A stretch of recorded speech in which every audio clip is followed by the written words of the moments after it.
今日嘅早餐，茶葉蛋做早餐真係非常之好味啊！之後就執嘢準備出門口。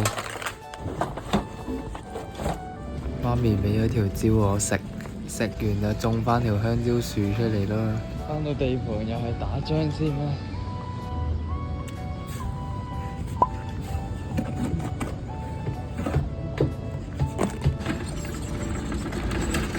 同個阿姐講唔使出咁密，仲喺度發脾氣。我哋呢1米出1條，佢1米出4條，唔想講。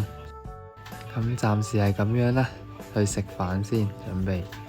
今日都出咗好多條，大師傅包嗰啲角係非常之靚。繼續努力，非常豐富嘅午餐。咁晏晝都繼續做啦，睇我出嗰啲都幾值啊！洗嘢收工，順便又洗下衫，費事攞啲污糟衫返屋企。手動洗衣機，再沖一沖水，哥布林巢穴完成。